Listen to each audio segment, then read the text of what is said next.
আচ্ছা ভাই, আমাকে একটা কাজ দেওয়া যায়? দেশে অনেক কুত্তার একটু শিক্ষা হয়েছে।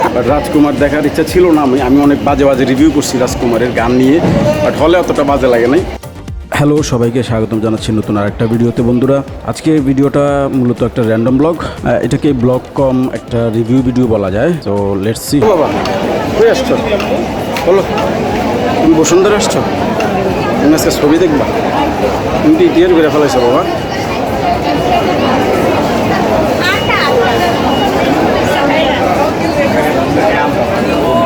মুভি দেখার জন্য বসুন্ধরার স্টার সিনেপ্লেক্স আমার আগে থেকে অনেক পছন্দের। এখানে মুভি দেখা খুবই সহজ, কারণ টিকিট ঘরে বসেই কাটা যায়। তো আমরা সেটাই করেছি। এখন ভিতরে ঢুকছি। এটার লবিটা আমার খুব পছন্দ। এখানে যদি এখন দাঁড়ানোর সময় নেই, ভিতরে চলে যেতে হবে। এখন কিছু নিমু না পরে নিমু? না, পরে নি, সমস্যা নেই। বন্ধুরা, আমরা মুভি দেখতে আসছি বাবার সাথে। আমরা আজকে রাজকুমার দেখবো, ফ্যামিলি সহকারে আজকে আমরা রাজকুমার দেখবো। সাথে আমার বাবা আছে।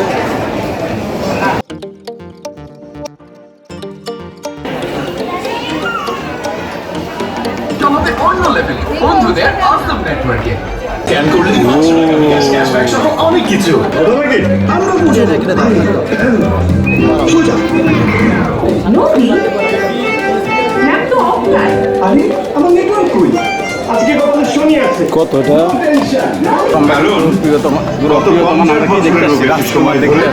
সরিষার তেল থেকে আটা ময়দা চিনি থেকে চাল ডাল লবণ চিনি থেকে এখন রেডি মিক্স পর্যন্ত সব পণ্যে দিয়েছে সম্পর্কগুলো লেখা থাকে মমতায়। এখান থেকে 4টা ছিট রেখে তারপর Welcome to Star Cineplex. St. George's Film. You get the love of your life back.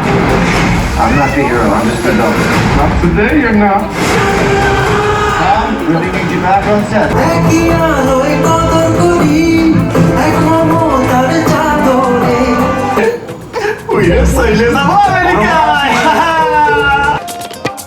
ছবির বিরতি পর্যন্ত দেখে যতটুকু বুঝলাম, খুবই একটা ভালো মুভি মনে হচ্ছে। দেখা যাক পরবর্তীতে কি হয়।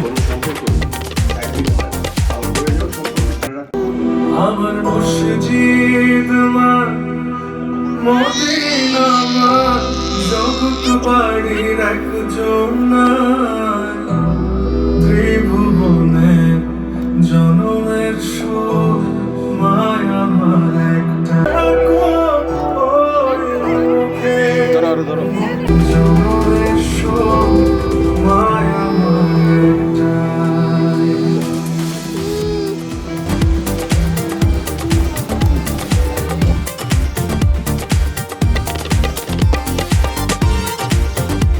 রাজকুমার মুভি দেখার পরে মানুষের এক্সপিরিয়েন্স, মানুষের ছবি তুলতেছে।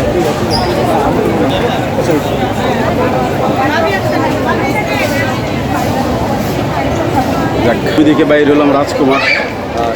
ওভারঅল ভালোই ছিল। আমার পরিবার তো কেন্দ্রে দিয়েছিল, কেন্দ্রে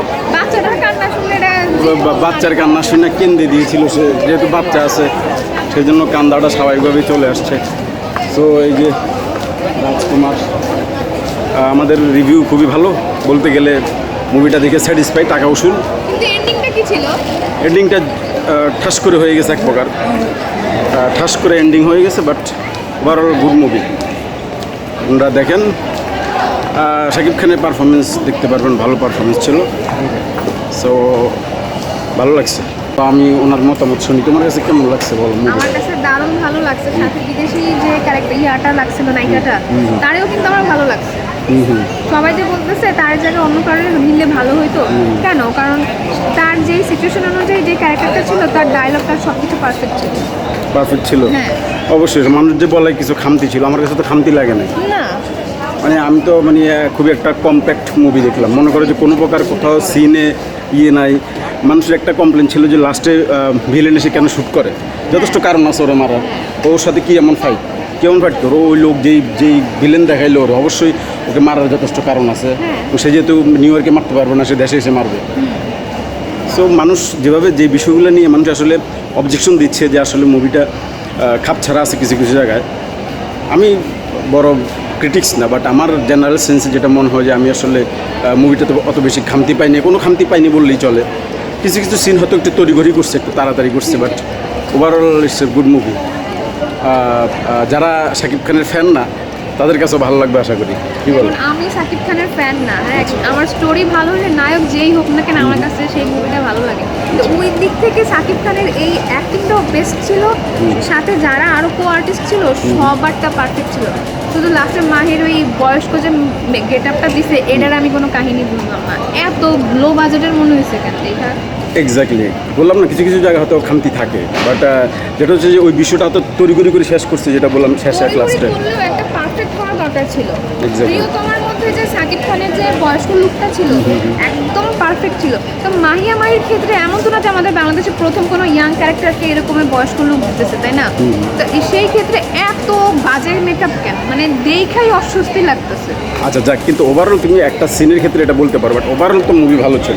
হ্যাঁ অসম্ভব রকমের ভালো ছিল। আচ্ছা তুমি তো আমি একটা সিনে আমি দেখলাম যে তুমি প্রায় কেঁদে দিছো। আমি অনেক কান্না করছি। অনেক আমি দেখছি তোমার চোখে দিয়ে পানি পড়তেছিল, মানে এটা খুবই হাস্যকর ব্যাপার অনেকের কাছে লাগতে পারে, যে অনেকের কাছে যারা অত ইমোশনাল না, সাপোজ আমার কথাই বল, আমি অত ইমোশনাল না, কিন্তু আমি মুভি দেখছি বিট অফ মন খারাপ হয়েছে, বাট যাদের একটু বেশি ইমোশনাল তারা হয়তো কেঁদে দিতে পারে ওই সিনটা, বিশেষ করে মা এবং বাচ্চার যে রিলেট করার বিষয়টা, যে আমার বাচ্চা আছে, সো বাচ্চা আছে দেখি হয়তো মা রিলেটটা ভালো করতে পারছে। But it's a good movie, টাকা উসুল করার মতো, যে আপনারা আসেন দেখেন। ঈদের আমি জানি না অন্য মুভিগুলো শুনছি ওমর ভালো হয়েছে, বাট দেখা হয়নি। বাট রাজকুমার দেখার ইচ্ছা ছিল না, আমি অনেক বাজে বাজে রিভিউ করছি রাজকুমারের গান নিয়ে, বাট হলে অতটা বাজে লাগে নাই, হলে অতটা বাজে লাগেনি, খুবই ভালো হয়েছে। আমার রিভিউগুলোর জন্য আমি সরি, যারা কেউ যদি একটু মন খারাপ করে থাকেন আমি দুঃখিত। আমি খুবই বাজে রিভিউ দিয়েছি গান দেখে, গানের কোয়ালিটি দেখে, যেটা বলা দরকার ওই সময় ওইটাই বলছি আসলে। বাট হলে ওভারঅল মুভিটা বেস্ট এক্সপিরিয়েন্স, এবং স্টার সিনেপ্লেক্স বিশেষ করে মাল্টিপ্লেক্সগুলোতে অন্যরকম একটা এক্সপিরিয়েন্স হয়। সো দারুণ। সো এই ছিল আমার রাজকুমার দেখার রিভিউ। আই হোপ আপনাদের ভালো লাগছে। ভিডিওটা ভালো লাগলে অবশ্যই ভিডিওটিতে লাইক দিবেন, শেয়ার দিবেন। সো দেখা হচ্ছে পরবর্তী ভিডিওতে, সে পর্যন্ত ভালো থাকবেন সবাই, টেক কেয়ার। যাই, আমার বাবা তো মুভি দেখতে দেখতে হেগে দিয়েছে, চারপাশে পরিবেশ গন্ধ করে ফেলেছে।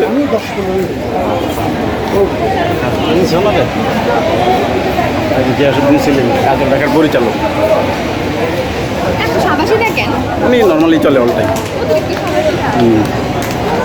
চলো বাবা।